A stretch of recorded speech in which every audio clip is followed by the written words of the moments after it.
It wasn't the sound of the alarm that terrified the men of Taffy 3. It was the silhouettes on the horizon.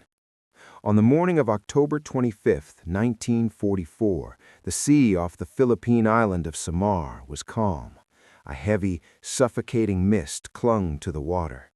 The sailors aboard the American escort carriers were waking up, drinking burnt coffee, preparing for routine anti-submarine patrols.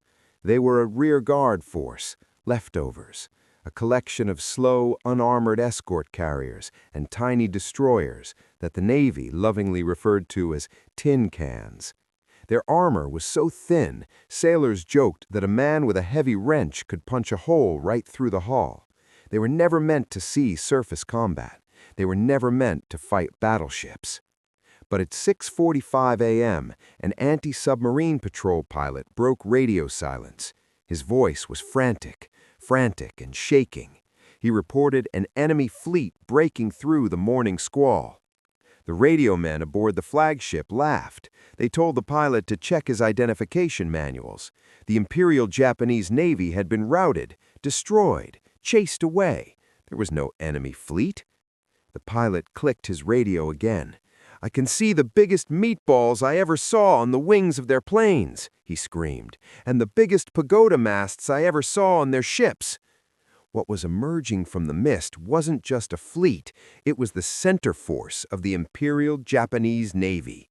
4 battleships, 6 heavy cruisers, 2 light cruisers, 11 destroyers, and leading them, a shadow so massive it looked like a moving mountain.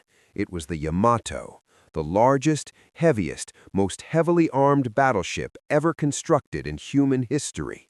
72,000 tons of unforgiving steel, armed with 18.1-inch guns that fired shells the weight of a car. And directly in their path was Taffy 3. 6 slow carriers, 3 destroyers, and 4 tiny destroyer escorts.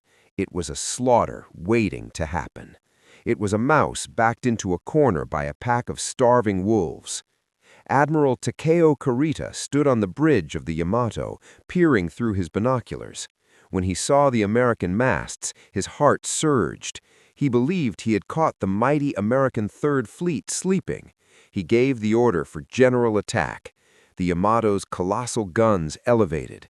The sky turned a brilliant, blinding orange as the first salvo ripped through the humid morning air.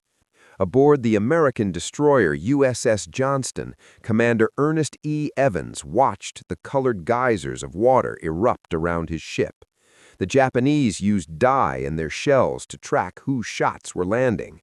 Red, green, yellow plumes of water tore the ocean apart. The Johnston was a Fletcher-class destroyer. It weighed barely 2,000 tons. Its biggest guns were 5-inch pop guns compared to the Yamato's monstrous batteries. Evans was a Cherokee Indian, a man made of iron and quiet fury. When he had taken command of the Johnston, he told his crew, "This is going to be a fighting ship. I intend to go in harm's way."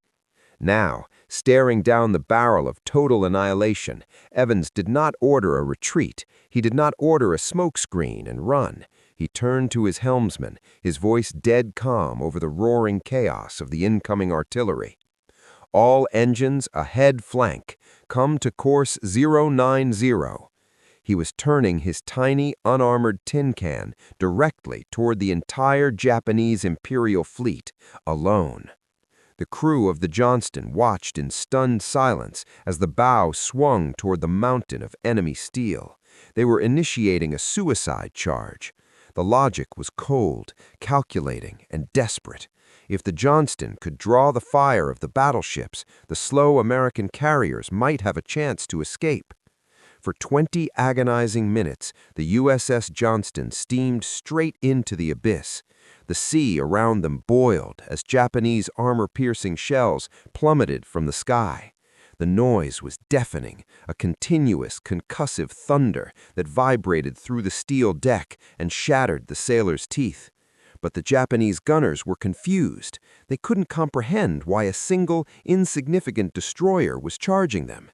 Their optical rangefinders, calibrated for large battleships, struggled to lock on to the tiny, weaving Johnston. When Evans closed the distance to just 10,000 yards, point-blank range for a battleship, but the absolute maximum range for the Johnston's 5-inch guns, he ordered his men to open fire. The Johnston erupted. Over the next 5 minutes, it pumped over 200 rounds into the Japanese heavy cruiser Kumano. The superstructure of the massive enemy ship shattered, bursting into flames. Then, Evans unleashed his torpedoes. The underwater killers slammed into the Kumano's bow, blowing it completely off. The heavy cruiser fell out of formation, dead in the water. The Japanese admirals were stunned. They couldn't believe the ferocity of the attack. But the Johnston's luck couldn't hold. 3 14-inch shells from the battleship Congo slammed into the Johnston's deck. The explosion was apocalyptic. Steel melted. Men were instantly vaporized. The rear boiler room was obliterated, dropping the ship's speed by half. Power to the steering was severed. Shrapnel ripped through the bridge, tearing off 2 of Commander Evans' fingers and shredding his uniform. Covered in blood, missing fingers, and standing in the wreckage of his command center, Evans refused to go to the medic. He stumbled to the aft steering column, manually calling out rudder commands through an open hatch. "Keep firing! Keep firing!" Seeing the Johnston burning and bleeding out, the rest of Taffy 3 decided they were not going to let Evans die alone. The USS Hull, another tiny destroyer, turned and charged. The USS Heerman charged, and then the USS Samuel B. Roberts, a ship so small it wasn't even classified as a fleet destroyer, but a destroyer escort, joined the suicide run. The captain of the Samuel B. Roberts came over the intercom. "This will be a fight against overwhelming odds from which survival cannot be expected. We will do what damage we can." The tiny ships dove into the Japanese formation like rabid dogs. They maneuvered so close to the enemy heavy cruisers that the Japanese guns couldn't aim low enough to hit them. The Samuel B. Roberts closed to within 4,000 yards of the cruiser Chokai, raking its upper decks with anti-aircraft fire and blowing apart its bridge. The Japanese sailors looked down from their towering decks in absolute horror as the tiny American ships brawled with them in a knife fight. The American armor was so thin that when the massive Japanese armor-piercing shells hit them, they didn't even detonate. They just punched clean holes through the unarmored steel and exited the other side. Above them, the sky was a swarm of desperate American aircraft. The escort carriers had launched everything they had. Wildcat fighters and Avenger torpedo bombers buzzed the Japanese fleet, but they had been caught so off guard, most of the planes carried no bombs. They were only armed with anti-submarine depth charges, or nothing at all. It didn't matter. The pilots made dummy runs. They dove directly into the terrifying wall of Japanese anti-aircraft fire, staring down hundreds of glowing tracer rounds just to distract the gunners. When they ran out of ammunition, the pilots opened their canopies and fired their .38 caliber service revolvers at the Yamato's bridge. It was pure, unadulterated madness. Admiral Takeo Kurita, sitting aboard the Yamato, was completely disoriented. His fleet was bleeding. His heavy cruisers were burning, sinking, or falling out of formation. The sky was filled with relentless, suicidal aircraft. The sea was choked with aggressive, brawling destroyers that fought with a ferocity he had never witnessed. Through the thick, oily black smoke of the battle, Kurita's mind played tricks on him. He looked at the tiny burning USS Johnston, weaving through the water and spitting fire from its broken turrets. He looked at the escort carriers fleeing on the horizon. He didn't see tin cans and jeep carriers. He thought he was looking at heavy cruisers and fleet carriers. He firmly believed he had stumbled into a trap and that the entire weight of the United States Navy was descending upon him.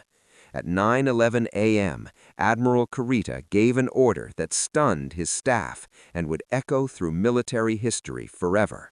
He ordered the Imperial Japanese Navy to retreat. The Yamato turned away. The surviving cruisers turned away. The mighty center force, capable of wiping Taffy 3 off the face of the earth, turned its tail and fled back into the San Bernardino Strait. Aboard the shattered, sinking wreckage of the USS Johnston, the guns finally fell silent. Commander Evans, bleeding heavily, gave the order to abandon ship. As the Johnston slipped beneath the dark waves, a Japanese destroyer cruised slowly past the survivors, bobbing in the oil-slicked water. The American sailors braced for the rattle of machine gun fire. They expected to be massacred in the water. But instead, the Japanese captain of the destroyer walked out on the wing of his bridge. He stood at attention, raised his hand to the brim of his cap, and saluted the sinking American ship, a gesture of profound respect for an enemy that had just pulled off the impossible. Commander Ernest E. Evans did not survive the battle. He was never seen again. Out of the 320... Commander Ernest E. Evans did not survive the battle. He was never seen again. Out of the 327 men aboard the Johnston, 186 died. The USS Hull and the USS Samuel B. Roberts were also lost to the deep. But their sacrifice had saved the invasion fleet at Leyte Gulf.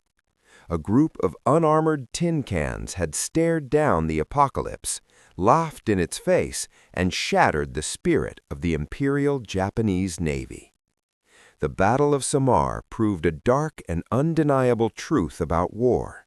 Steel does not win battles. Tonnage does not secure victory. The true measure of a weapon is the soul of the man who wields it. If this story stayed with you, subscribe, because the darkest tales of World War II are the ones they tried to bury.